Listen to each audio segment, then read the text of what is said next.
This is a soldier called Dimitri.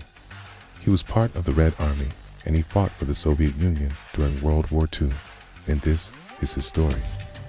In 1941, when Germany invaded the Soviet Union, Dimitri was just a young boy of 17, living in the small village of Rechishevo, not far from the front line. Life was hard, but peaceful.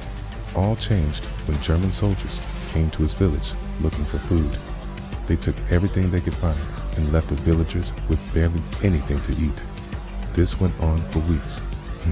And one day, the German soldiers came across Dimitri's father and told him that he was being drafted into the army. His father tried to explain that Dimitri was just a young boy who was uneven old enough to shave. But the German soldiers didn't care and took him anyway. After a few days of training, Dimitri and his new comrades were sent to the front lines near Stalingrad. What they saw was a scene of total devastation.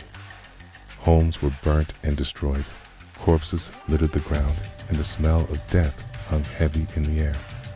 The young Russian soldier found himself in the middle of the deadliest battle of World War II. For 6 long months, Dimitri fought bravely alongside his fellow Soviets against the German invaders. He dug trenches, set up defenses, and did his best to protect his comrades. He witnessed terrible things, the likes of which no young man should ever see. Men were killed and wounded every day, and the constant threat of death loomed over him. But still, he fought on. Finally, the day came when the tide of battle turned.